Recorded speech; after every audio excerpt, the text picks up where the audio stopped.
Balita sa International. Balita sa International. Og karon atong tabok-tabokan ang mga detalye usab sa gawas sa nasod. Giatake sa Estados Unidos o Israel ang nasod sa Iran.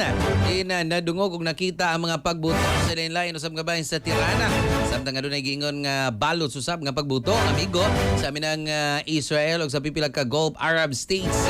Sumapa sa Far News Agency pipila ka missiles ang migo sa University Street sa Jumhuri area sa Tirana. Nakita usab ang asong misaka sa syudad.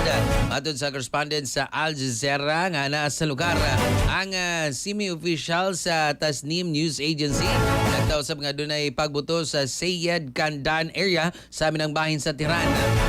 Mabad pa nga Iranian media nga nag-report na ang pagpangatake sa lain-laing bahin sa nasod lakip na sa luwigan sa ilam sa kasagpan sa Iran. I-konfirmar usab kini sa military sa Israel kinsa mipanayaga nga nagpahigayon sila og mga pagpangatake sa kasadpang Iran. Sama sa state-run Islamic Republic News Agency usa ka airstrike sa Israel ang migo sa elementary school sa mga babae sa Minaba usa ka syudad sa luwigan sa Hormozgan sa bagatang Iran nga nakapatay og labing minus 40 ka mga tawo kanaghanan mga babaeng estudyante.